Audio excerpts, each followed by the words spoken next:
Hello and welcome to this special Hustings podcast from We Debates. This is where we see all the candidates together and we shall ask them about some of the issues that you, the viewers, have been asking, as well as the ones that have pretty much featured in all aspects of the campaigns and the election run-up. I'm Iain Maciver, and my co-host, as usual, is rock guitarist and political analyst Donald Macleod. If you didn't know about Thank, the rock guitarist bit, you'll have an opportunity to see him publicly very soon, I promise. Just ask us. Okay, then. That's what's happening.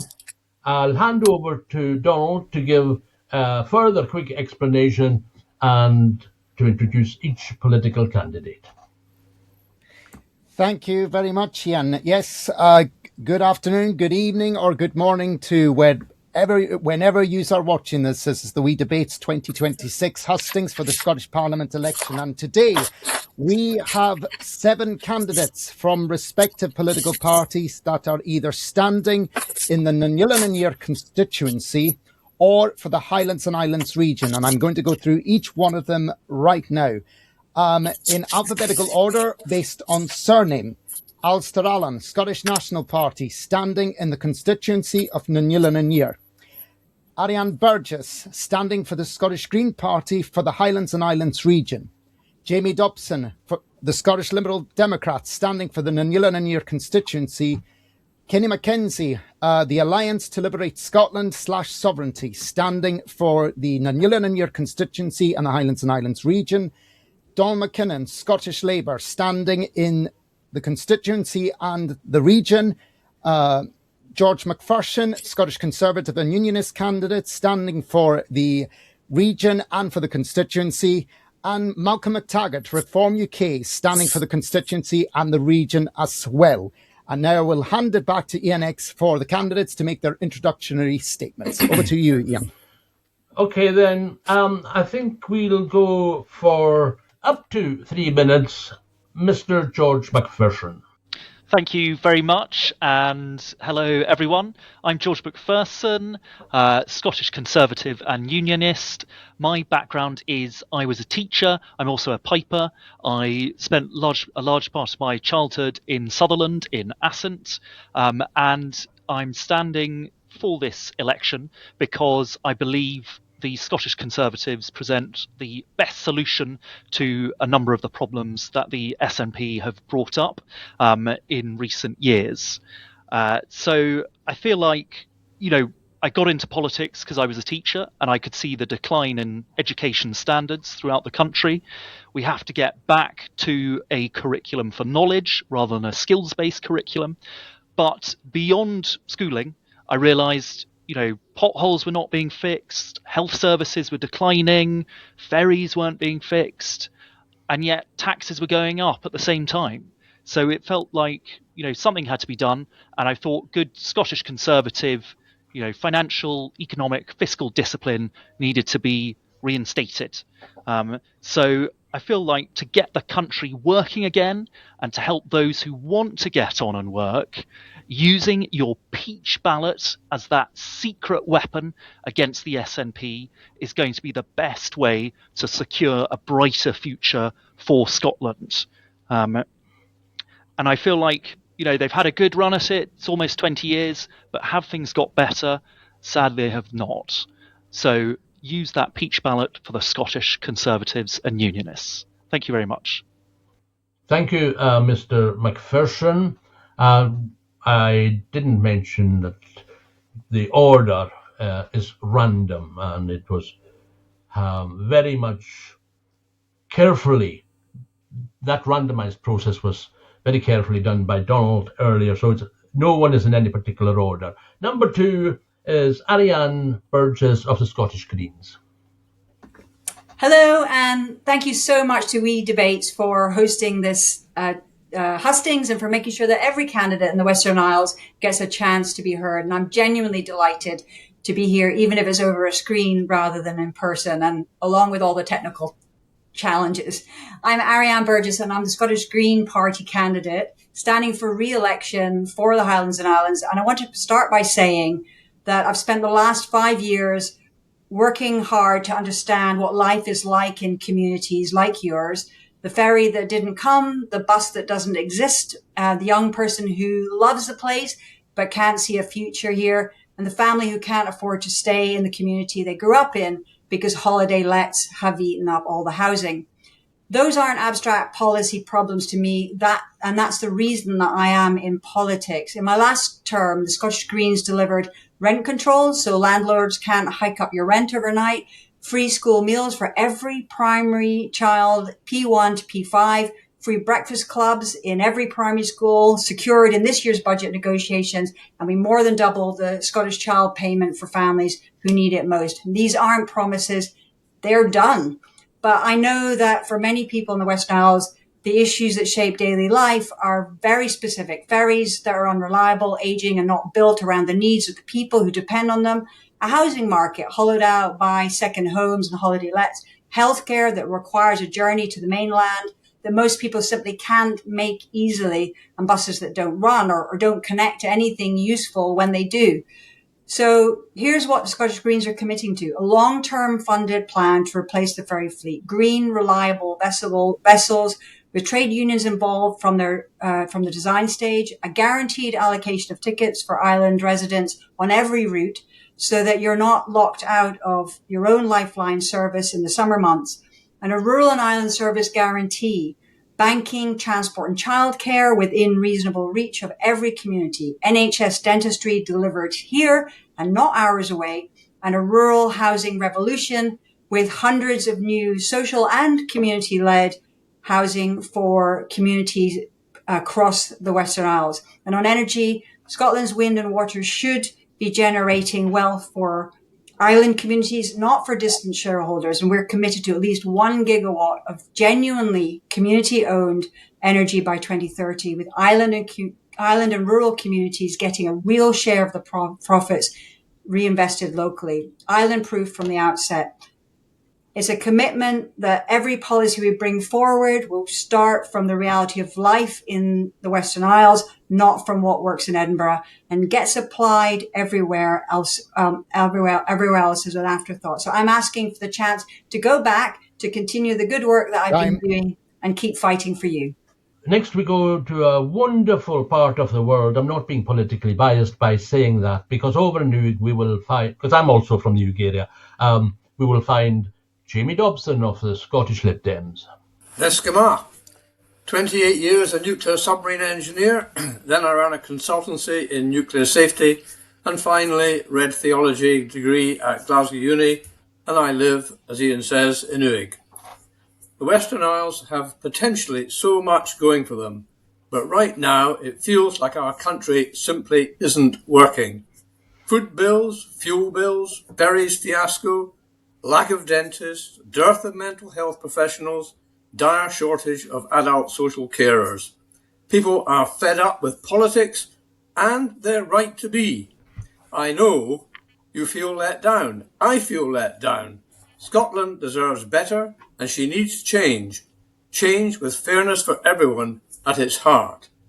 We have a realistic plan, rolling up our sleeves and actually tackling population decline, increasing the salaries and properly establishing the care profession, attracting new people, sorting dentists and mental health professionals, insulating cold homes, and using our renewable energy to drive down our household bills, sponsoring legislation mandating 5% of wind farm output value to be shared between the Corla and the host community, getting Scotland moving again, fixing our ferries, pushing the dualling of the A9, affordable flights, insisting that islanders are on the boards that run ferries and airports, a Ferries Act to make it a legal requirement to replace the ships and infrastructure before they reach their designed lives, getting Scottish education back to its best, taking smartphones out of schools and putting pupil support assistance in, getting decisions about the islands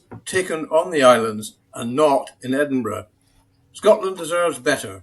Liberal Democrats are winning again with a record number of MPs and more MSPs to come. Tapalev. Tapaleisha. And the next candidate we have representing let me get this right, the Alliance to Liberate Scotland / Sovereignty is Kenny Mackenzie. Hello, I'm Kenny Mackenzie and I'm the Alliance to Liberate Scotland and Sovereignty candidate for the Highland Ayr constituency and Highlands and Islands region. Standing for election is something I never thought I'd be doing and so far outside my comfort zone, but for Scotland and my daughter's future, I'm compelled to take a stand. At the other hustings I attended, out of the 6 candidates, there are only 2 Scottish parties standing, Alliance to Liberate Scotland and the SNP. All the others are English registered parties. There's no such thing as Scottish Labour, Scottish Conservatives. The Reform Party is a private company funded by dodgy foreign money and relying on both votes, SNP and the Apathy Party, to gain list seats. While the 20% of the independent supporters that won't vote SNP again probably won't bother voting because they're scunnered with political parties and the lack of any true independence campaign. As for the Lib Dems, well, their Scottish branch manager, Alex Cole-Hamilton, thinks Scotland should never exist again. After supporting the SNP since the mid-80s to the 2020 after following Nicola's capitulation speech, I, like many others, can't vote for the SNP again, so I'm standing for the Alliance to Liberate Scotland and Sovereignty to give another option for the independent supporters to vote for other than the SNP. On the 7th of May, we have the opportunity to reinsert the Scottish backbone back into Scottish Parliament with a supermajority. Unfortunately, the SNP over 12 years have developed a backbone of a jellyfish. We need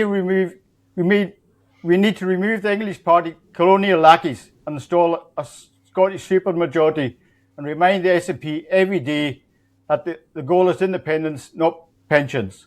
On the 7th of May, vote for Scotland by voting for Alliance to Liberate Scotland on the top of the peach ballot paper. Giving the list vote to the SNP will only allow unionist parties back in on the list. Thank you. Thank you, Kenny. And the party that you mentioned there, the newcomers on the block, Reform UK, and from Reform UK we have Malcolm McTaggart. Thank you for having me on. I appreciate the opportunity. I'd like to start by just mentioning the incidents that have been going on down in London and just thinking of the Jewish communities today after the attacks that have been done. Just a slight mention just to bring it up. I am Malcolm McTaggart. I've stayed on the island since 1994. My wife's from here and I've brought up a family here. I started in training in horticulture and I did that for a while. But for the majority of my working life, I've been a foster carer along with my wife. And I've enjoyed the teamwork working with her. I was also, while I was doing fostering, I was involved in crofting with sheep and cattle, a bit of poultry, and it's been a fulfilling sort of way to spend time. The crofting worked well along with the fostering, and through all that with my own kids, and I'm now on to grandchildren. I've got 5 now, I think, this week. Along with them, I've had children in the local schools for 30 years. There's not many parents can say that, but that's the way it is. So I got into politics because I was seeing how the way that the political parties that were there, the main parties, were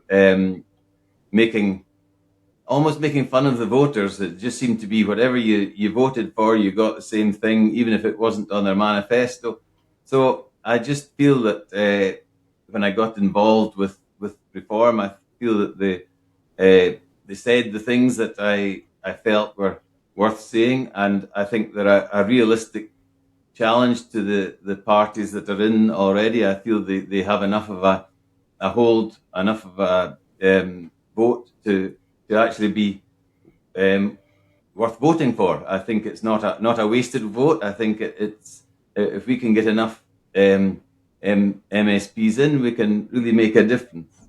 I mean, I've seen a lot of the problems in the transport, the housing, and education, and a lot of other things, and I think we can make a difference in them.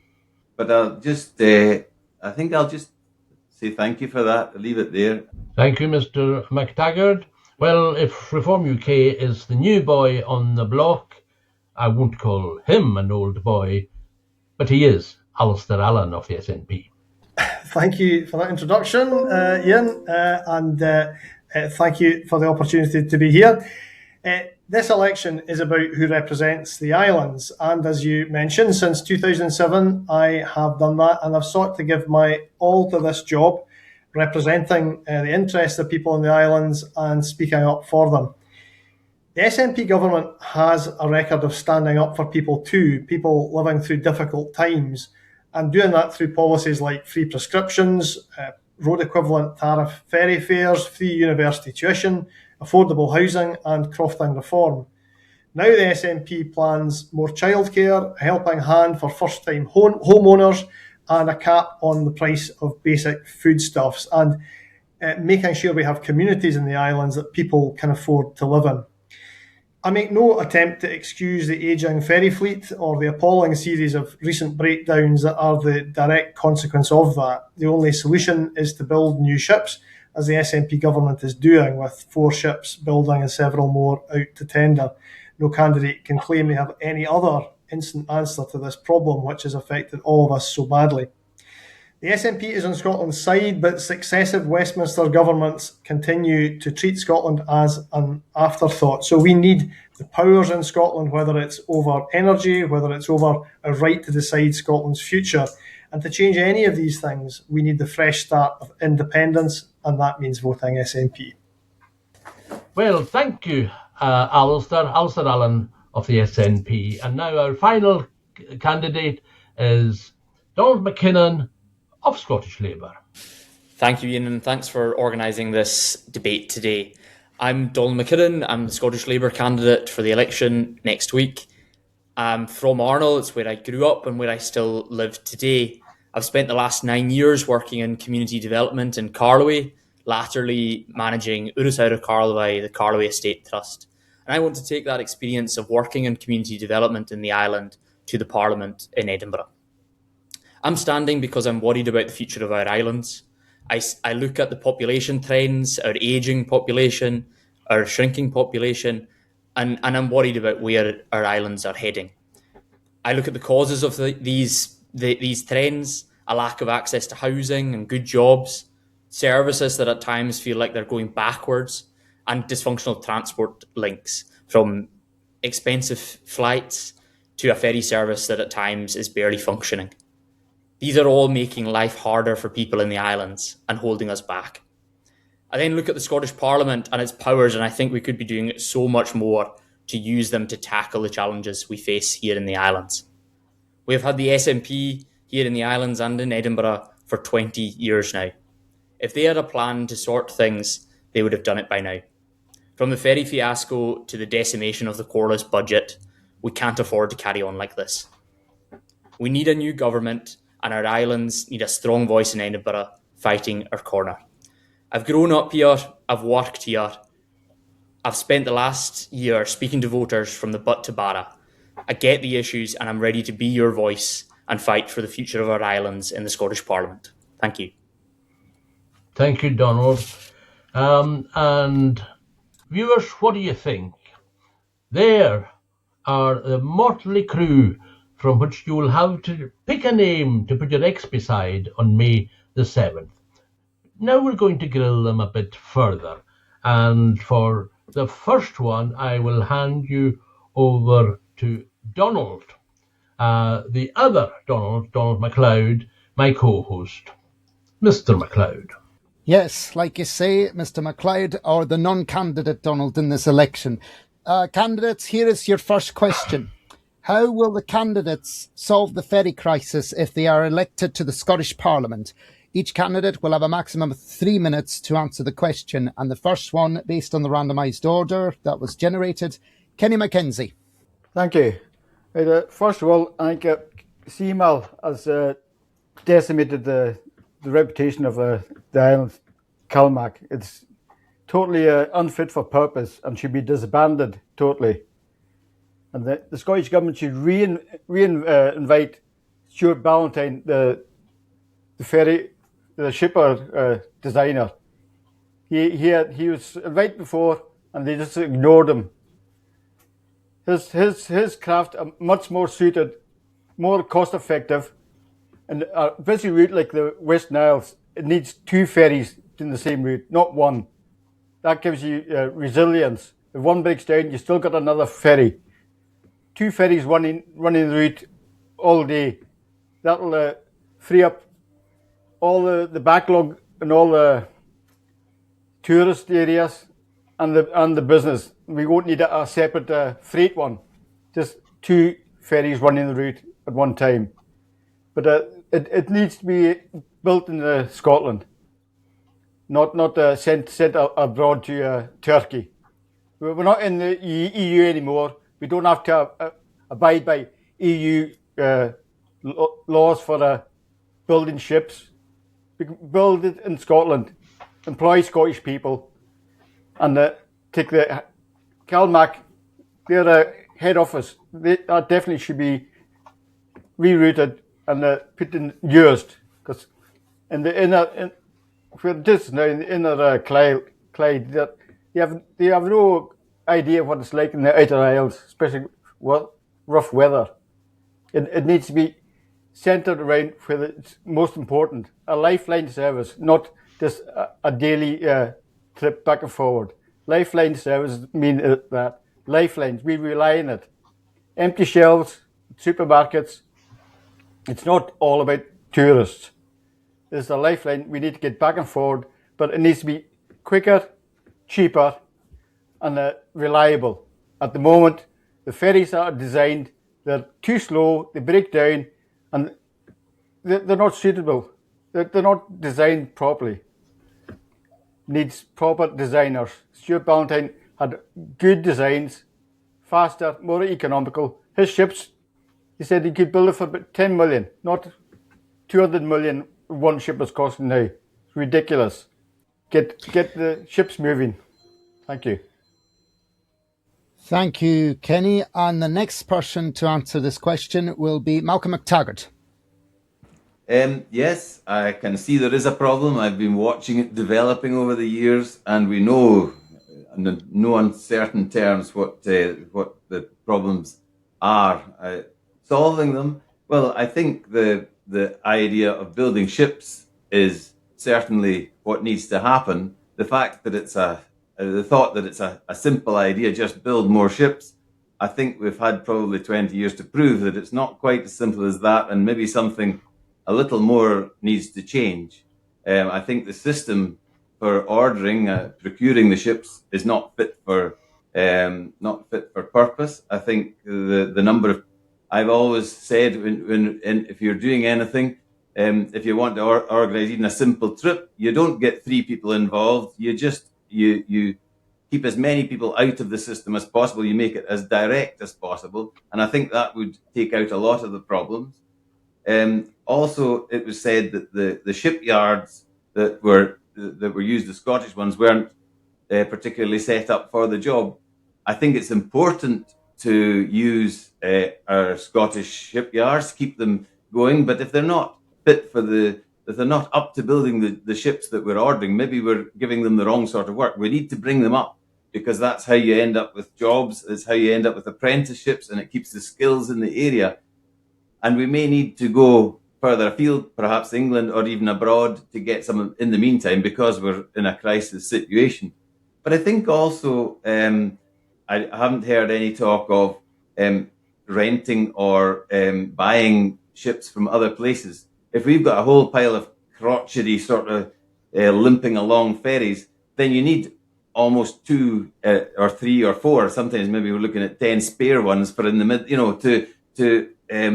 to hold us, keep us going in the meantime. I get the feeling that finance isn't really the problem. We've spent the money, plenty of it, but it's not being used very wisely. I think also local people on the boards make a difference, because they would know what it is that what's needed.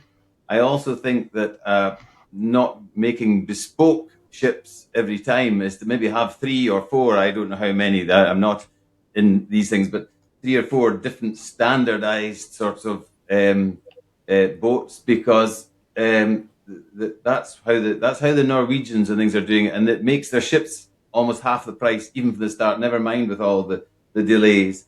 So I think there is more to just building ships, but I think, yeah, that is the solution. But we could buy some in, and we could, and if we simplify the system, I think it can be done. Okay, Malcolm, thank you very much for your answer. And the next person to answer is Donald McKinnon. Thanks, Donald. The current situation that we find ourselves in is a disgrace that has been allowed to get to this point. For islanders, the ferry crisis is so much more than just headlines in the news. It's missed hospital appointments, it's people not being able to attend life events, and the impact on tourist businesses in the islands has been catastrophic. Scottish Labour has a plan to fix that, and I'll talk about 3 different areas of that plan. So the first is on governance. The current governance arrangements are not working. We would merge CMAL and CalMac into a new ferry agency, importantly with islanders on the board making decisions about the ferry service.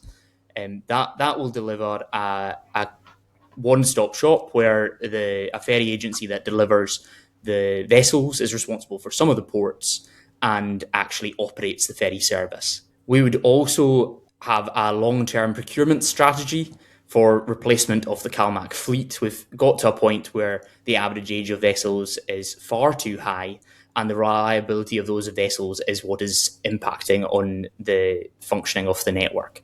So we would stop the piecemeal approach to vessel ordering and have a long-term strategy with standardized vessel designs so that there is much more ability for vessels to use multiple ports. And finally, on engagement with the community, we need to get much, much better at how the ferry agencies work with communities when vessels are being redeployed, and that we actually listen to communities about the service that they actually need to be able to function, to deliver the lifeline service that ultimately is what the ferry service is all about. Thanks. Thank you very much, Donald. And the next person to answer this question is George McPherson. Thanks, Donald. So, as someone who had to catch the 2 a.m. ferry on Monday because it was the only one for the next 2 weeks where I might be able to get my car across back to the island, I know the agony and the terror of not being able to catch a ferry. But, speaking to other people, B&Bs on North Uist, they have been absolutely devastated by it. And you see headlines in the Stornoway Gazette where some businesses' earnings are down 70% because of the ferry impact.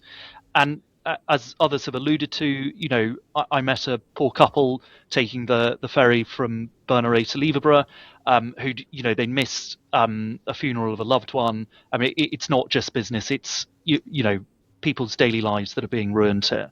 So we've really got to get a grip. And I think, to echo some of the thoughts of the other candidates, but Scottish Conservatives would merge CalMac and CMAL under our agency SAVE and make the efficiencies there, and just get, you need a clear chain of command there to get the ferries going.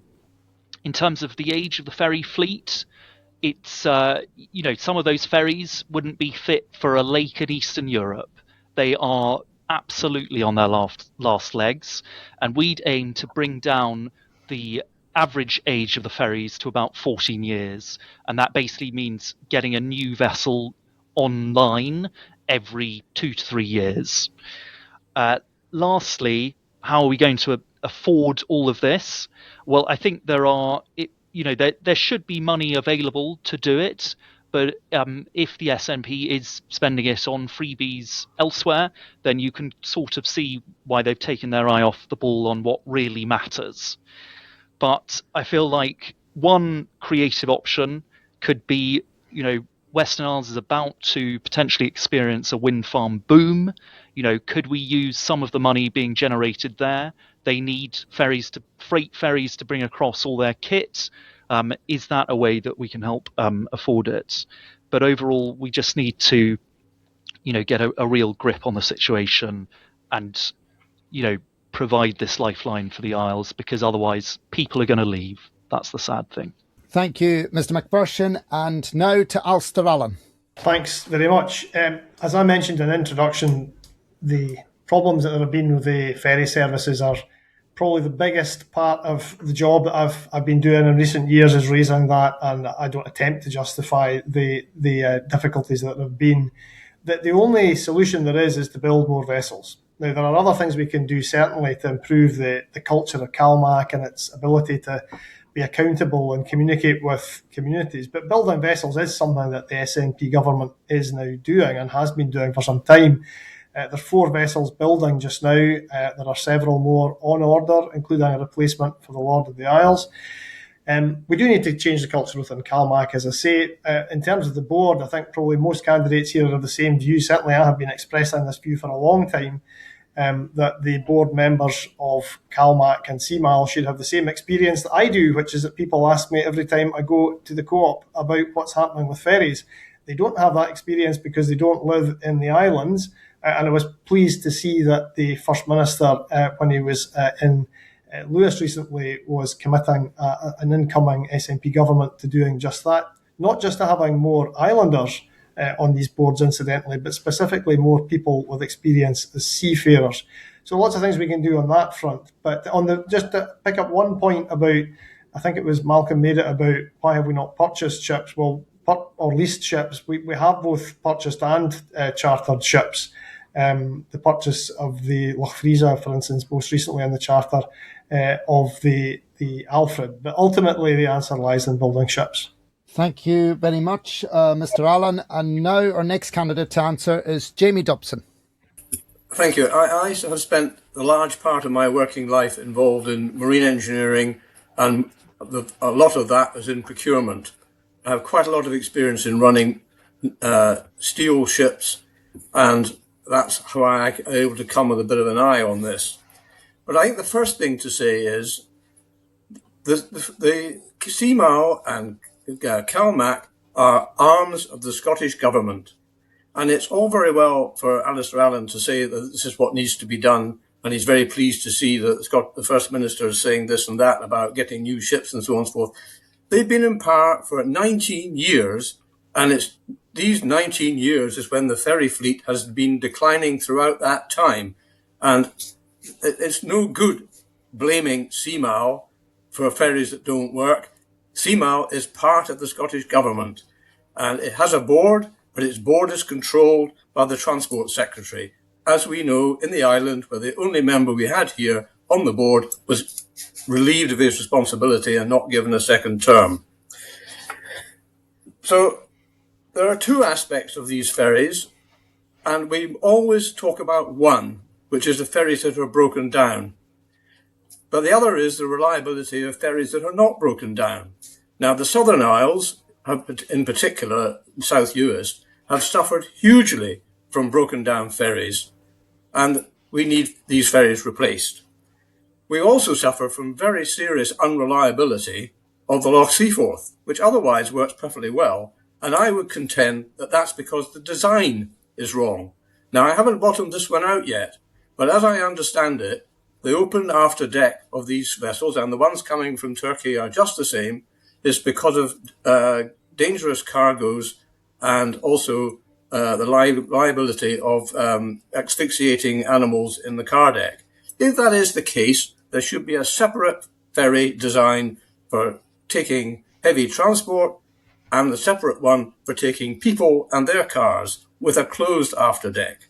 Because the unreliability of the ferries is a very important aspect of people wanting to leave the island and the depopulation problem. The Liberal Democrats will be putting in a ferries bill, which will mandate that the renewal of the ferries before they get to the end of life. And the same applies to the ferry infrastructure as well. Okay, thank you very much, Mr. Dobson. And the last candidate to answer this question is none other than Iain Burgess. Thanks very much for the question. And I've spent the last 5 years in the Parliament being involved in the discussions around the ferries. And I think in general, I would say every MSP that had a region or a constituency with a ferry in it, we were very on the case. And I am looking forward to seeing how the new orders from the government are going to help and how transformative that is. And are we going to see a more reliable service? I think practically speaking, we need to see that bedding in. But really, ferries are not a luxury. They're absolutely a lifeline. And it's, and as others have said, it's, makes life incredibly difficult. And I think number one for me is around how do we maintain population? People will move away if we don't sort them out. So that's something I want to return to the Parliament to be on the case around. I think it has been decades of underinvestment. And I would say that all of the opposition MSPs who made noises about it, and I will say, Alistair, I heard him making noises about it too. We've pushed the government to really pay attention and see the importance of this. So in terms of what the Scottish Greens want to do, we want to have a long-term funded green fleet replacement. So moving towards green energy, renewable energy run fleets that are reliable, that are designed with the unions and with the communities at the heart of that process. We want a guaranteed island ticketing system so that the islanders are allocated tickets all year round, and especially in the summer, so that people can get offer on the islands at any time and make use of that lifeline. And we also want to commission feasibility studies for fixed links between Uist and Harris and Uist and to the south. I think the interesting part around the governance that's come up in this conversation is that there is, I think, a challenge there where CMAL owns the vessels and CalMac operates them. And that has been something that's created accountability problems and coordination problems. So I think that is a governance discussion that's potentially worth having. And that's the kind of thing that I would absolutely want to see communities right in the heart of that conversation to make sure that what's getting taken forward really, really works for the communities. Another thing that we want to do in terms of some practical, simple thing is we're calling for what's called a Scot card. It's like most modern countries have one card where you get on a bus, a train, a ferry. It's the same card all the way through. And that would be integrated and it would have zonal pricing and a price cap. One of the things that we secured is free ferry travel for under 22s. And that's a direction of travel in general for the Greens. We want to see infrastructural transport like ferries and buses become free over time. So we're going to be pushing for free buses. But along with that, I have said to my colleagues, whenever we talk about free buses, we have to talk about free ferries because that's the same equivalent for islanders. So that's something that we will want to be going for. But there's going to be no overnight fixes. I think we need to see how the new ferries fit in. Okay. Thank you very much, Ariane. And now I will hand back to Iain for the next question. These are heavy issues, and we have more heavy issues to come. But let's start talking about what the pollsters and the pundits are saying, because they made some very confident predictions at the start of this campaign. Now they're changing a bit and saying, well, one thing is for sure, the makeup of the Scottish Parliament is going to be different after May the 7th. So if it's going to be that different, as they're suggesting now, my question is, who do you think will be the First Minister on the 8th of May, when the votes have been counted? And who will be First Minister 5 years from now, after the very next election? Alistair Allen, let's go to you first. So I've no difficulty in answering any of those. So I've very little doubt, although I'm not complacent about this, I'm fighting for every vote. I've very little doubt at all that the First Minister of Scotland after the election will be John Swinney. I have no idea, incidentally, who the Prime Minister of the United Kingdom will be, but I know that all the indications are that if people turn out and vote and cast both their votes for the SNP, that John Swinney will continue to be First Minister, and a very good one. You answered questions about 5 years into the future. All I can really say there is that comes down to John Swinney, but he's given some pretty clear indications that he sees himself as a First Minister for the long term and the Prime Minister of an independent Scotland too. Let me ask a supplementary then. If he trips up before long, who would be his successor? I have no idea. I just don't. All I can say is it's not going to be me. Oh, I remember you said that before. Okay, let's ask Jamie Dobson. Who will be the First Minister on the 8th of May, and who will be First Minister in 5 years' time, and why, Mr. Dobson?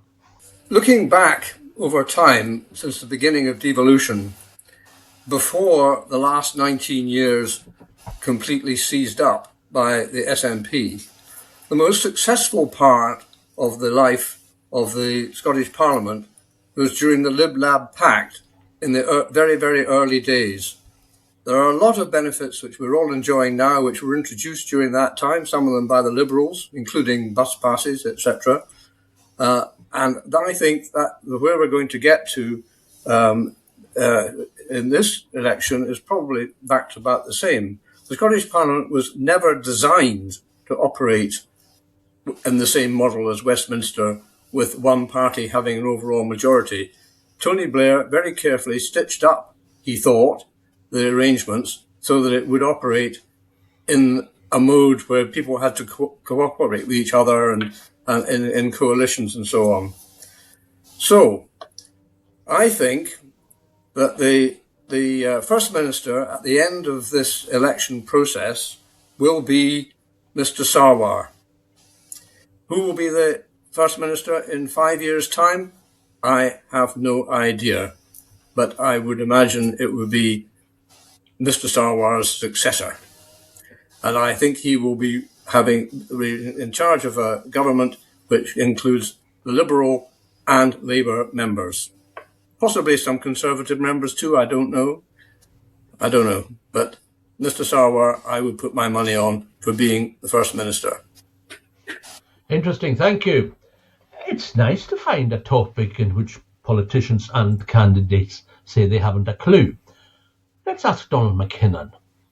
First Minister after the 8th of May, who will be the First Minister in 5 years' time, and why, Donald? Well, I am working hard every day, Iain, to make Anna Sarwar the First Minister of Scotland, and that's what I think and hope will happen on the 7th of May. But we're not taking anything for granted. We are taking that message out to the voters, speaking to people the length and breadth of these islands, and my colleagues across the country are speaking to people in their communities. And the message that I hear loud and clear is that people want change. We've had nearly 20 years of the SNP in power, SNP representation here in the islands, and people want something different. They see that our public services have stagnated, they see things going backwards, and they want that change. In terms of what will happen in 5 years' time, I think that we will have Anna Sarwar will still be the First Minister of Scotland then. Thank you, Donald. There's a bit of optimism. Thank you very much. Iain Burgess, do you think the Scottish Greens are in the ascendant and will be in 5 years' time, or will it be another party? What do you really think? Well, thanks for that question. So if you mean 5 years' time in terms of the election in 2031, very, very possibly. I mean, you can see what's going on. And I just actually want to correct something for the record. One of my fellow candidates on this conversation said earlier that all the other parties, apart from the SNP, were English-related parties. I can't remember, paraphrasing badly there. But the Scottish Greens are actually an independent party, completely separate from the Green Party of England and Wales. But certainly they are on the ascendant. It is incredible to see. It is incredible to see what is happening in terms of the gains that they're making. It'll be really interesting to see what happens after the elections for them in England on the 7th of May as well. So that could give a boost to the Greens in 2031. But for this election, we are working really hard to get as many Green MSPs returned, because what we know is that we work very, very well in collaboration with other parties. We've done that very constructively with the SNP government, but we also do it with other parties when we gang up against the government. So as somebody said earlier, the point of the Scottish Parliament is that it is about coalition and cooperation and finding ways to work together. And that's something that I find really much more constructive than what I see happening in Westminster. And I mean, I think one of the things that we're seeing south of the border is actually they should have gone for proportional representation a long time ago. And that old system is beginning to crack because people are fed up with it and they want to see real, genuine representation. And that's something that the Scottish Parliament offers. Those of us who are regional candidates are actually very special, because what we do is we bring that real representation into the Parliament. And I think it's a really great model that we have in Scotland. And I would love it if more people in Scotland really understood what an incredible democratic representative system that we have here. Okay, thank you. Mr. Macpherson, George, do you think my old journalistic buddy, Russell Findlay, has what it takes to make an impact, either at this election or the next? Well, absolutely. And I think let's just paint the contrasts here as I gaze into my crystal ball for the days after the 7th of May. You know, do we want John Sweeney to get back in, probably on fewer votes, but maybe with even more seats, and the threat of another independence referendum sucking the life out of what really needs to be done in the country, which is getting the economy going, lowering people's taxes, allowing people who want to get on and work.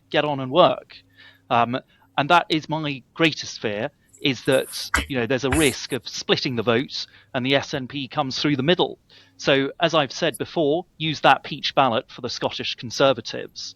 But, speaking to folk throughout the islands, and, I've spoken to fishermen on Barra who say, we've just got to do anything to get the SNP out. The threat of the highly protected marine areas, it feels like the SNP is just not. Whose side are they on? I think that's the big question. And then speaking to other folk, I usually hang out outside Co-op, dishing out leaflets, and people there say, used to vote SNP, but not anymore. I think the tide really is changing. And if we do want more of the same, things getting worse, taxes going up, the country grinding to a halt, then keep voting for the same people into power. I think it would be a real disappointment.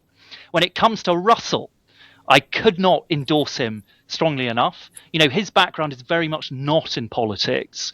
He gets what it's like. He was a crime journalist, seeing justice not being meted out on criminals. And he wants to get back to common sense basics where, the state serves people rather than the other way around. So I feel, very passionately that Russell can get in, and that, if we do a good job, he will wield the claymore to various bureaucratic services, get the country running, get drilling again, making things get back to common sense. So I very much hope he'll be in power after the 7th of May, and he will ride through for another 5 years and get re-elected then as well. Thank you, George. Let's go over to Kenny now. You say that the alliance and sovereignty are all about independence. But do you think either of the independence parties, well, I know the Scottish Greens say they are pro-independence, but you with the SNP say that you're striving solely for independence. Is that going to happen after this election or maybe the next? Well, it all depends if people vote the Alliance to Liberate Scotland, because Scotland needs that pro-independent supermajority and kick out the English colonial lackeys. If we don't, John Swinney is most likely to be the first minister. Say what you think. John Swinney's likely to be the first minister because they've got the largest number. But if we have pro-independence opposition, we're more likely to back positive policies for Scotland rather than just automatically objecting to them like the other English parties do. But if we don't get independence within this Parliament, not waiting for another 2 years, the whole country will turn against the SNP and they won't get back in. Definitely not. Within the next 5 years, the UN is going to decide the decolonisation process. We need people in Scottish Parliament who will back this and back any policies that need to happen, rather than opposing everything, getting more cuts, more austerity, which will happen if we get an influx of English parties again on the list. Both votes SNP will get these English parties back on the list. You need to vote Alliance to Liberate Scotland to gain that supermajority that Scotland needs to force the independence agenda. Remind the SNP every day, independence is their goal, our goal, not pensions. Thank you, Kenny. And finally, Malcolm, your party leader is nothing if not confident about what he and your party have set out to do, and he was particularly confident when he made the move up to Scotland. Now, I'm not sure he's quite as confident as he was that he's going to make the impact that he desired in Scotland. Malcolm, what do you think? I started off wondering what it would be. I just sort of turned up. They asked me would I stand. I thought, I'll stand. Why not? And I thought of it as just a normal walk along the street, But then, as I've gone along and spoken to folk, I'm getting there's a wee bit of rumbling going on, a wee bit of rumbling in the jungle, if you know what I mean. And I think Malcolm Offord should be more confident than he is. I hear and see and watch, and it's very interesting. And Labour wants change. The people want change, so they want the SNP not to be in. Labour wants change, and if Labour got in, that wouldn't really be change because they've certainly been in amongst the mix for so long. I think reform would make a good change. So when Labour says they want change, vote for reform, and we'll see what Malcolm Offord can do. And if we're right, we'll see them in the next Parliament after that as well. So there you are. Thank you. Okay, Maham, you can put down your crystal balls now because I'll hand back to Donald for some more heavy issues. Like I think it's crofting and Gaelic you have, Donald, isn't it? Yes, I have decided to ask this question because based on the hustings that I went to, there were voters that felt that the issue was neglected from the debate. So I'm going to ask this simple question to you all. How important is it to sustain and continue the support of these two island traditions, Gaelic and crofting? And the first candidate I will give the floor to answer will be Iain Burgess from the Scottish Greens. Thanks very much, Donald, and thanks for asking this really super important question. So I'm going to take them as two parts. So the crofting piece is absolutely critical for the Western Isles communities, and I think everyone who's a crofter will, and probably everyone who lives on the island will know that the Parliament just took a more technical piece of legislation through the Crofting and Scottish Land Courts Act it is now.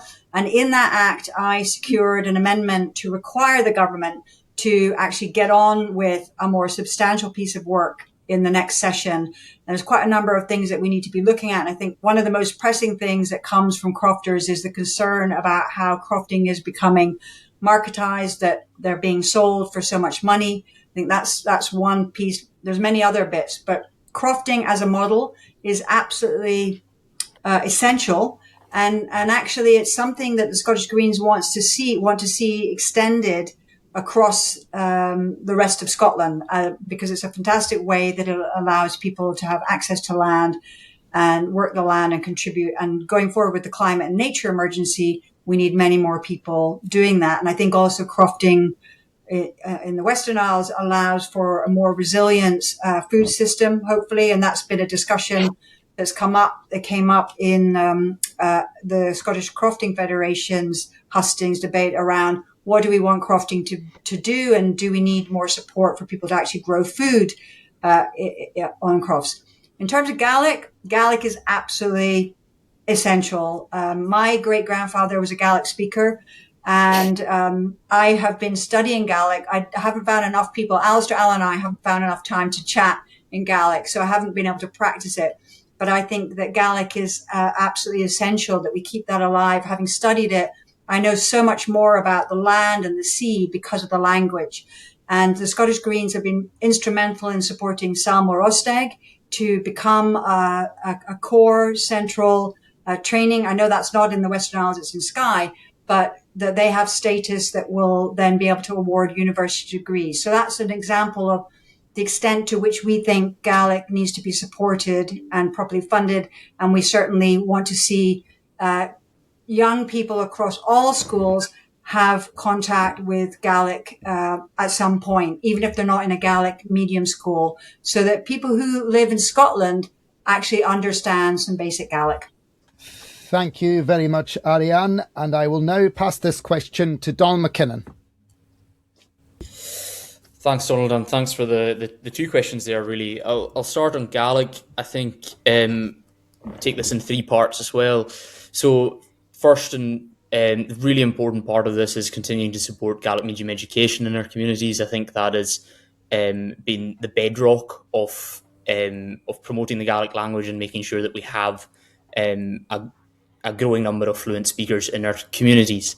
The second is about community development and making sure that, and that's the background that I come from, and making sure that we have investment in the community groups that are actually looking to do work around developing the Gaelic language. Too often these community groups are finding themselves chasing funding for development worker posts, when really we want them to be getting on with doing the work that they want to do in their communities. Some great examples of communities that are working on running classes for learners and arranging cultural events and making sure that there are actually spaces in communities where Gaelic is being spoken and where the community can interact with each other in their own language. And then the third one there is around population retention. And this is absolutely fundamental to the survival of the Gaelic language in our community, is that we manage to retain population, that Gaelic speakers are actually able to continue to live in this community and continue to use the language. That takes me onto crofting, and I think that having good crofting policy is a really important way of doing that, of retaining that population. That comes in two parts. We need good crofting regulation, and as Iain alluded to there, I think there's going to be a need in the next Parliament for further work on crofting legislation, to look at really what it is that we want crofting to deliver for our communities, and look at that bigger picture about how we can use crofting as a tool to deliver the rural communities across the Highlands and Islands that we want to see. And then the second part of that is about how we actually support crofting financially, and how we have an agricultural support system that incentivises smaller producers and crofting businesses to continue using the land to be active, and ultimately to keep our communities as a working landscape where people are using the land and working together in crofting communities. And that's absolutely fundamental to how we retain population. Thank you very much, Mr. McKinnon, and I will now hand the floor to Mr. Jamie Dobson. Well, first of all, dealing with crofting, I think crofting is essential for the continuation of the culture in the islands here.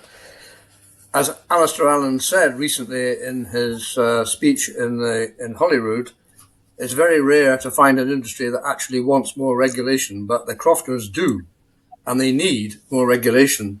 But they've actually got plenty of regulations, but the Crofting Commission, which is an arm of the Scottish Government, and then there's any doubt about it, need to get out of their office block in Inverness and out into in this case, the Outer Hebrides, and get out there and ensure that the crofting regulations are actually being enforced. What the Liberal Democrats would do for for crofting is to put through powers to give more authority in planning for the local authorities, including in this instance the Corla, for the balance to be struck between second homes and containing crofting, so that we don't get this situation where the prices go sky high and people locally are unable to buy any housing and therefore have to leave because they can't do crofting locally. Turning now to the Gaelic issue, again, the things that the Liberal Democrats would do there is revamp the bursaries for Gaelic teacher training, empowering Gaelic-speaking communities to make decisions about how to get Gaelic further involved in the community, and supporting existing arrangements for accessible Gaelic initiatives. But I think the Gaelic issue is actually more complicated than that, and I think it's actually we talk about it as a language problem, we talk about it as a culture problem, which I think they mean singing and poetry and the things that go on at the Mod. But actually it's more than that. It's the Gaeltacht way of life. In my youth, Stornoway kids did not speak Gaelic. They weren't even encouraged to speak Gaelic. And yet almost all had that polite, soft way of dealing with everything, which was a absolutely key fundamental feature of life in the Outer Hebrides and the Western Isles. We don't see that now because we've now got people in our community who don't come from the islands, probably don't even come from Scotland, and they bring with them that brash, adversarial way of doing business, which is a feature of the southern parts of the mainland. So I think the Gaelic culture issue goes wider than just a language. And I don't know how we're going to fix that, but that is a problem which we need to work out how to fix. I'm Jamie. Thank you very much, Jamie. I now hand the floor to Mr. Kenny Mackenzie. Hi, thank you. Right. Crofting, as an ex-weaver for the 10 years without a croft, it's not the traditional way it used to happen. People, weavers, usually work the croft as well. The crofting community is important to keep any community together, but without support from government, it's harder and harder for them to survive. I'm not too knowledgeable on the ins and outs of all the crofting, but with Gaelic, I think everyone's aware of what happened through the pandemic, how Zoom meetings and everything, everyone started communicating a lot better online. And I think with the Gaelic courses, it should be opened up to online courses and free broadband for everyone, so people can communicate, speak. They don't have to travel far to get to a central location to speak to Gaelic to people. If they can speak to groups of people in Gaelic online, free broadband, online courses, same as an open university. We've got a Highlands and Islands University spread out everywhere. Not everyone can travel, especially with bad ferries and flights and poor bus service. Online courses is probably the easiest way to sustain Gaelic communities speaking together and advancing the course of Gaelic. But other things like free broadband would assist that. Although I can't speak Gaelic very well, my parents were fluent in the 70s. It wasn't encouraged, but now, from the 80s onwards, there's people, like I said, incomers are learning Gaelic, which is good. But you don't hear groups unless they're in a Gaelic course. Online groups, they can speak freely. Same as like this, Zoom meetings, Gaelic courses online, speaking to each other, online university courses through the Highlands and Islands enterprise. I think that'll be assist the keeping Gaelic going and encourage more people to sign up to learn Gaelic if they don't have to travel to college to get it. They can work remotely from home, get the courses, get the qualifications remotely. Thank you. Thank you very much, Kenny. However, I will now give the floor to Mr. Malcolm McTaggart. Thank you. I'm young Gaelic and Scotland, but I wasn't a good pupil, so I enough Gaelic. Oh yes, enough Gaelic to get myself into trouble, but not so much for getting out of it. Yes, I think that Gaelic and crofting culture they're well linked together. They're a lot of their chances of survival are linked as well. But the crofting one, it's important because it keeps people in communities, in small areas. It's important because it allows for community interaction, which is really good for keeping languages, the local language Gaelic alive. But the problem is if you can't keep people, keep a population, ones that have been brought up in the culture here, then it doesn't stand a chance. So we need to make the islands a place where people want to stay, where they can work, and where everything allows them to a good standard of living. So it's jobs and it's transport, it's health, it's education, cost of fuel, cost of living. All these things make it so important. I was brought up in Perthshire, and Perthshire Gaelic has basically died out. It was reported that the last one died when last speaker died when I was a young fellow, and it's not only the culture of the island that it's at stake. It's a lot large areas of Scotland where Gaelic was the language that was spoken, and if nobody can speak it, then the literature is very difficult to access, and our history becomes difficult to understand too. But I think there's somebody mentioned Gaelic medium schools, and I know someone, and they went through the Gaelic medium system, and they're doing Gaelic education as a teacher. Her sort of grandmother and things were from the islands, and she's come back into it. So that's good. I think music is an important part as well, because Gaelic, yes, the singing, but also the music. I play quite a bit of music, and the Gaelic music is quite different. I quite often find some of the tunes difficult to follow just because they're different. I like them, but I find them difficult to follow. But also for the elderly who've been brought up in these sorts of cultures, it's so important for caring. You talk about, well, we could get people in from wherever they might be, all over the world to look after the elderly. Why do they want to spend their aged years with folk, all right, that don't understand them? Yeah, I'll leave it at that. Thank you. Thank you very much. And Ulster Allen. Thank you very much. So on the first one on crofting, as others have said, that crofting is centrally important to the islands, not least because of the role in population retention, the fact that without crofting and crofting legislation, it's doubtful the islands would have historically retained much of their population. But for the future, and I was quoted back there accurately, yes, crofting does require legislation.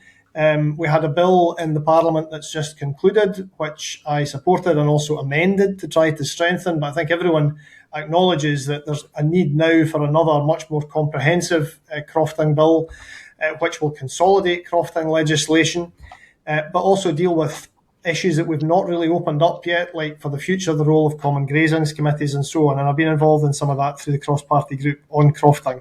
There's big issues there as well around making sure that croft tenancies become available to people and dealing with some of the speculation that prevents that. On Gaelic, anyone who knows me knows how strongly I feel about Gaelic. I'm a Gaelic speaker, despite coming from what Jamie described as the southern part of Scotland where people are brash. I am a Gaelic speaker. And really, there's a lot I could say about this, but obviously there's been legislation around Gaelic recently. But much of this comes down, I think, to ensuring that, well, the phrase Cleach na Cailí, use it or lose it, is uppermost in people's minds. always use Gaelic to people I know to be Gaelic speakers as much as I can. And as a result, my office partly operates in Gaelic. But we need now to think about creating the spaces in which Gaelic can be used outside the schools, important as the schools are, and strengthening Gaelic in the community. Thank you, Alistair. And finally, to round up the question, Mr. George McPherson. Thank you. So often I feel when it comes to Holyrood, I'd like to say keep your e-scooters off our crofts. It really is a way of life here, and it's very much, community based. And actually, collectively, the amount of land under, crofting management, it's about 750,000 hectares. That is a huge amount that, put to good use is a real, it's most of Scotland, and it's very much could be a great economic engine. I think where things have gone a little bit wrong is, it's the nature of, yes, there is a lot of legislation surrounding it, but can we step in to streamline some of that legislation with a view to stepping back and letting crofters get on with what they do best, really? I think another area for a bit of focus is, the offering for young people. We want them to encourage them in and, get them started well and, demonstrate the advantages of the crofting way of life, and particularly now in the age of telecommuting, work from home, work from anywhere, the appeal of crofting has never been greater. Moving on to, last thought on crofting. Obviously, my colleague Tim Eagle has done a lot and was involved in the most recent legislation. And he's a farmer himself, and he definitely wants to, encourage the crofting way of life. Moving on to Gaelic, I want to see Gaelic galore, and I had first of all, it was the Conservatives in the 80s who brought the money in to fund Gaelic. Secondly, I had the opportunity to visit the Eascol in Stornoway and saw the wonders that they're producing there with online education, not just for the Isles themselves, but broadcasting throughout Scotland and even beyond. They have learners in Canada, teachers in France and Canada as well. It's a fantastic operation. So I think, the more we can encourage that, the better. And I think largely, maybe to combine the two issues, could we have some sort of, this is not party policy, I hasten to add, but could we perhaps some Gaelic language test in order to have a croft? Could that be the future? Thank you very much, George. Iain, we are monitoring time, and I'm just wondering, shall we ask a question to the candidates on probably one of the biggest contentious subjects concerning one part of the island, and you yourself has taken a great interest in inquiring and asking about? Okay, let's do that. So, candidates, many people who are not on Lewis think different to people on Lewis.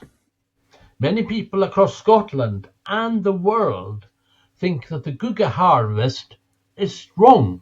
They say it's barbaric, completely unnecessary in this day and age, and there's no excuse for it.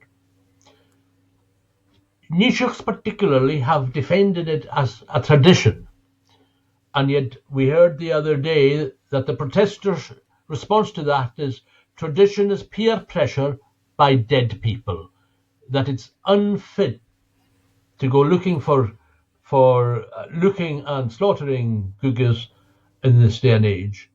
So my question is, will anyone ever go to harvest gugas again? Firstly, Kenny Mackenzie. Well, firstly, I'm not from there, so I'm unlikely to get invited to join them. But traditions like that need to be protected the same way as language is protected.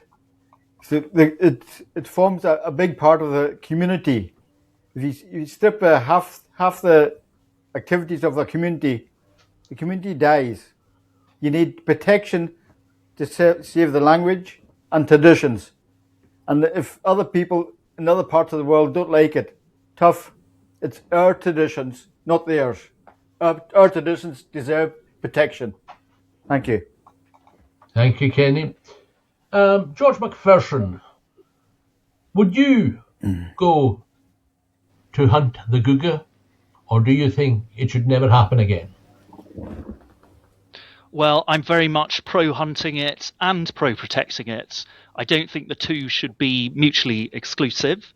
It's been going on for hundreds of years, and I don't see, why tradition being the peer pressure of dead people is anything to be not something to be considered ultimately. I've watched your interview with the Gannet man standing in Edinburgh, and I think it's obviously a very contentious issue in the among those who lunch in Edinburgh. But I think here in the Isles, we need to protect our way of life. And I think on a lighter note, I would love to invite the Men of Ness to areas of the East Coast where Inverness and Nairn, there's been a bit of significant attacks by vicious seagulls stealing people's fish suppers.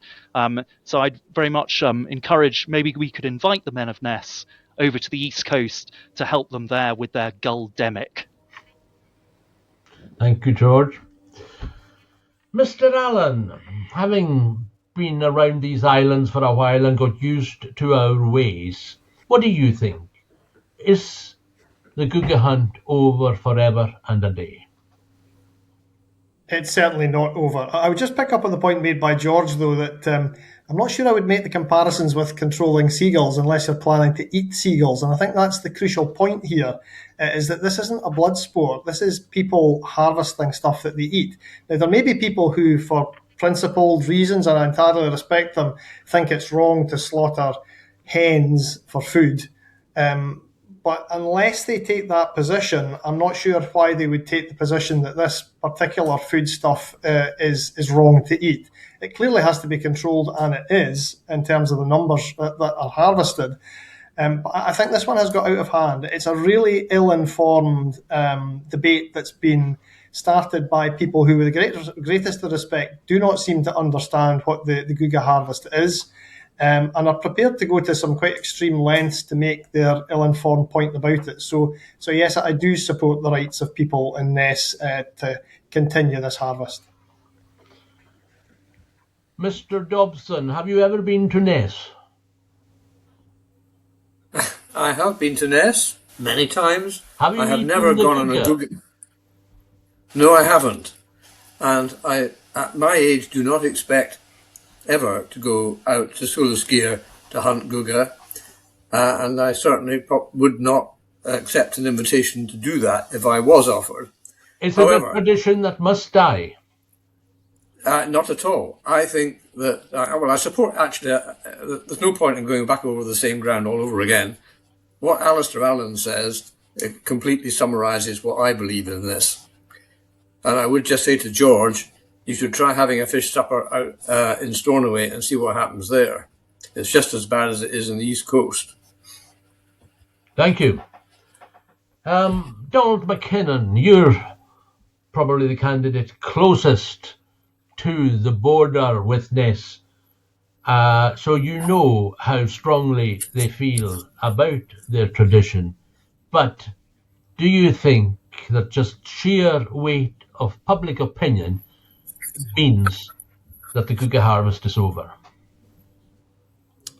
I certainly don't think so, and it's something that I would certainly stand up for in the future. I think the hunt at the moment is a well-regulated activity. When the Men of Ness apply for a licence to Nature Scot, each year it is carefully considered and a bag limit agreed. It's not some sort of free-for-all. And I've made the point before that I think this speaks to a disconnect with where our food comes from. That this is viewed as being something extraordinary when actually it is just another way of getting some food to enter into the food chain. Is no different to one of the lambs that I raise on my croft and then enters the food chain that way. I also the quote that you mentioned from the gentleman that you interviewed, I find it quite disrespectful to talk about tradition in that way. I think we should hang on to these links with our past and the connections to the future. I think it's so important that that we protect our traditions, our culture, and our heritage in these islands. And the guga hunt is part of that, and something that should carry on for many years to come.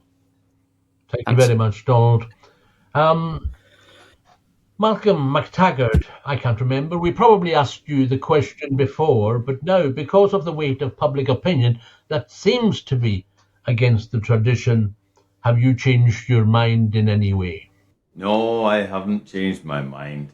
I have tasted it, and as I said to you the last time, I said, well, did I like it? I wouldn't starve if that was all that was on the menu. Whether I would go seeking it, well, depends how hungry I was.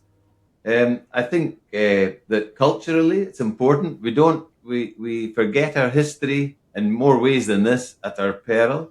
We learn from history, so it's important that way. I think also another part of it, which is rather distasteful, is that it's the way it's picking on a small vulnerable population. With the threats that have come with it and things like that. Now there's religious slaughters as well, which people have questions about, but they're not quite so willing to jump on them. So I think it's a bit taking advantage of a small population, which is what we've seen in a lot of different areas. I think that. You have the slaughterhouse, we have fishing. Are we going to ban the trawlers going out? Is it any different? In fact, it's probably the death is probably quicker and cleaner than it would be getting caught in a fishing net. And I don't see we should be stopping fishing. I also think that I know that it's about 70% of these birds don't make it to adulthood because they've basically starved to death. It's not the worst thing that could happen to a lot of them, you know. So no, I'm fully in favour of it, and it makes me just indignant when these things are being made. So yeah. Thank you, Malcolm. Now I believe that the Green Party is against some other traditions. They would call them bad traditions, things like fox hunting and things like that. So I wonder what the candidate for the Scottish Greens has to say about the guga hunt or harvest, depending on your view. Iain Burgess. Thanks, Iain, for the question. It's been. I think the thing that's really important to recognize here is that the guga hunt is it's legally protected for good reasons. It's unique. It's an ancient cultural tradition, and it belongs to the people of Ness. And what we know is Nature Scott regulates it and gives licenses for, and most recently it's been 500. I would say that something that's happening in Scotland, and something that I found really kind of amazing and actually quite moving when I stepped into this role, is that we really are beginning to embrace and understand animal sentience much more. And I think that as we understand animal sentience, what we're doing and how we go about animal welfare, and Donald McKinnon talked about his sheep and how the processes are in abattoirs and things like that. So I think something that people who haven't gone to Ness and haven't talked to the people are shocked about is the way in which these chicks are captured. And I have watched the videos about it. I would say that there are probably much more constructive ways to have this conversation. And I'm really saddened that people in Ness, the men of Ness and their families in that community, feel so put upon. Something that the Scottish Greens defend is communities' cultural rights. We want communities to have self-determination.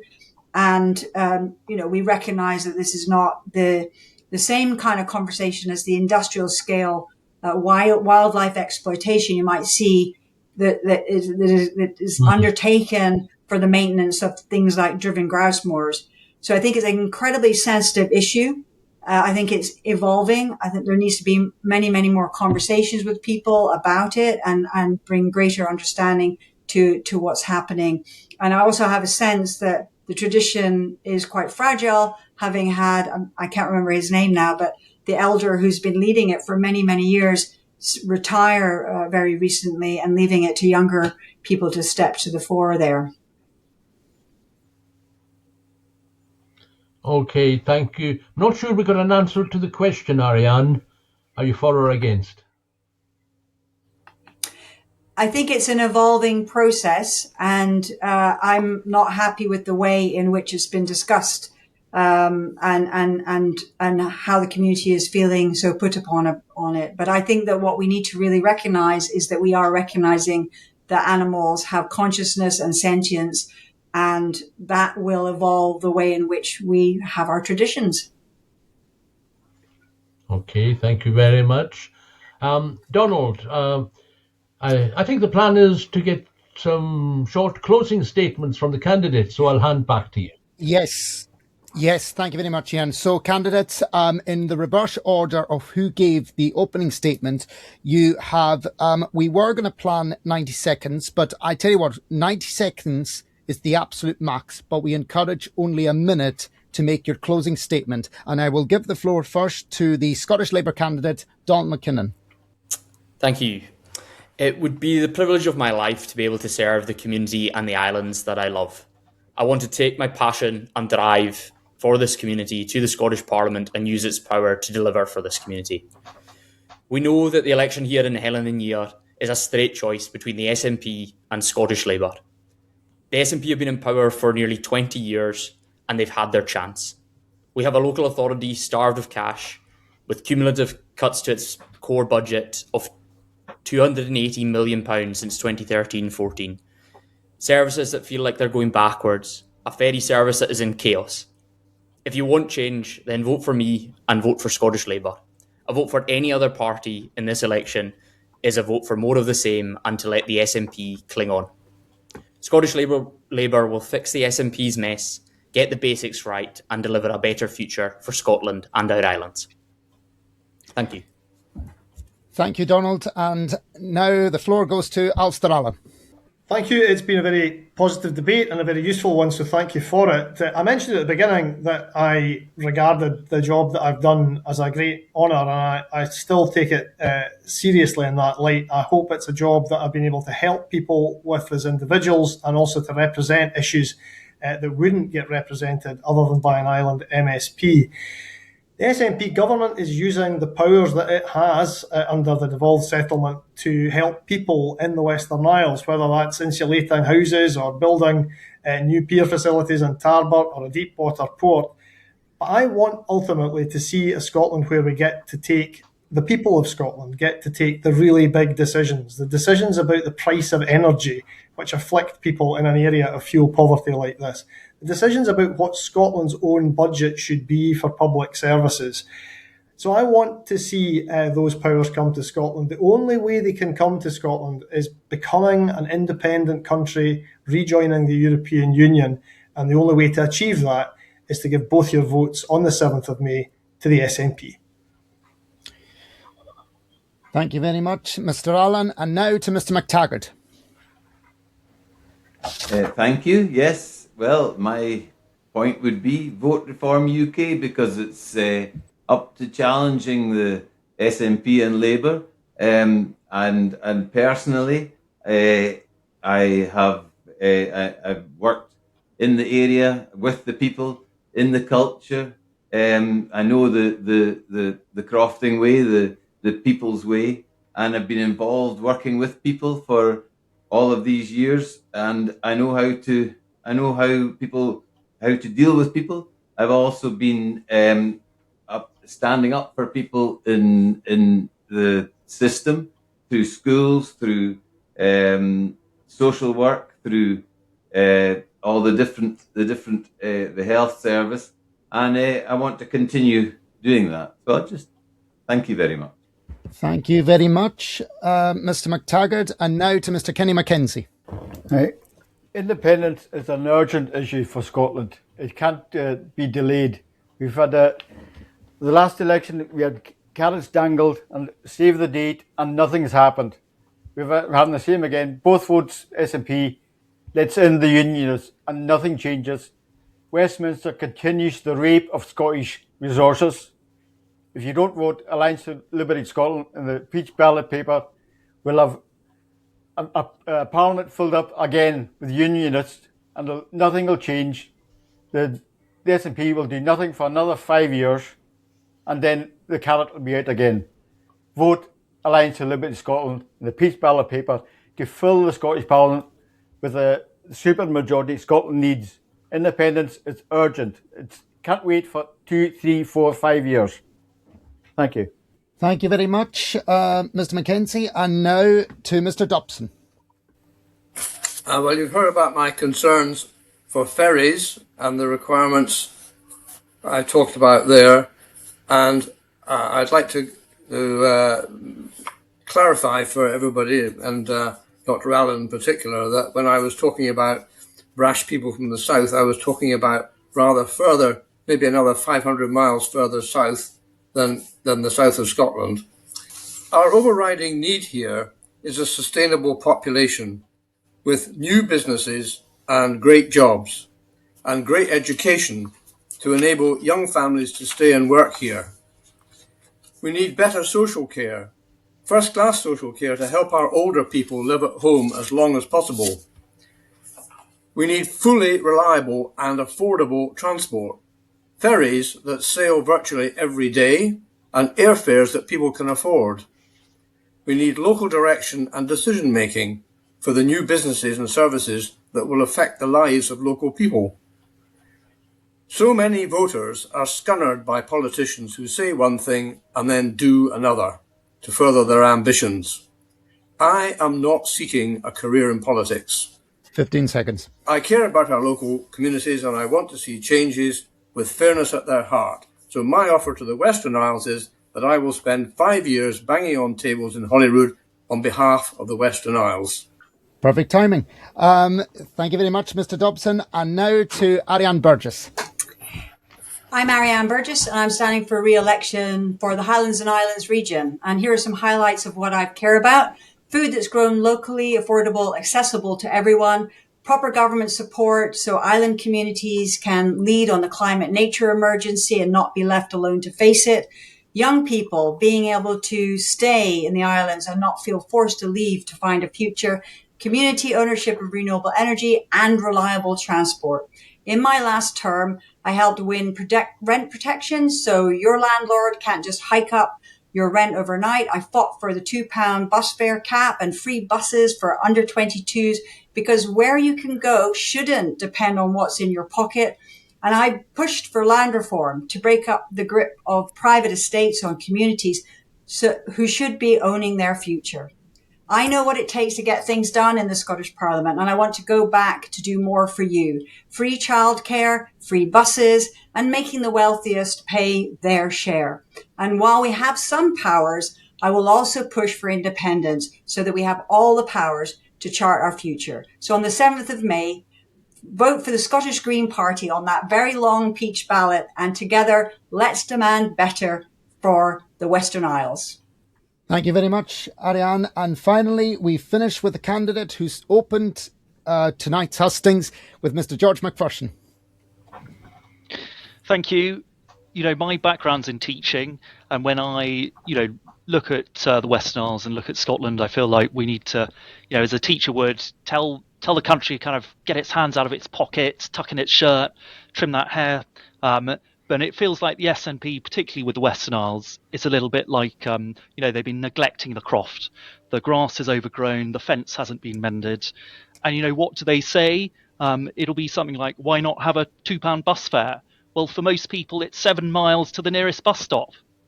But what we can do as Scottish Conservatives is to kind of fight this freebie nation, it's the money's coming from somewhere, and it shouldn't be from hardworking taxpayers. And I'm sorry to sound like a Tory here, but we do want economic discipline, so that we can, encourage business to pay for those services. And the Conservatives have that credible, costed, common sense budget in their manifesto to do so. Last of all, just don't picture the future where the SNP get back in. It will be a divisive referendum again. If you want more of the same, more potholes, more problems with the ferries, keep voting the SNP 10 in. seconds, George. But if you use that peach ballot to vote for the Scottish Conservatives, don't split the Unionist vote for the Scottish Conservatives, then we can have a brighter future. Thank you very much, Mr. McPherson. Iain, that's it from myself. You may sign us off. Oh, thank you. Yes, well, it's been fun for us. First of all, tracking you all down, and then trying to fit slots into your diaries. It's not been easy at times, but thank you very much for all the candidates, the 7 that we have done, and hopefully it will do something to at least educate the voters that you are seeking to convince on the 7th. And yes, Donald, it's very good. We must do it again sometime. Yes, thank you all once again for watching. This has been We Debate. This has been the 2026 hustings for the Scottish Parliament election. Thank you to the candidates once again. Thank you all for watching, and we'll see you very soon. Thank you. Thanks.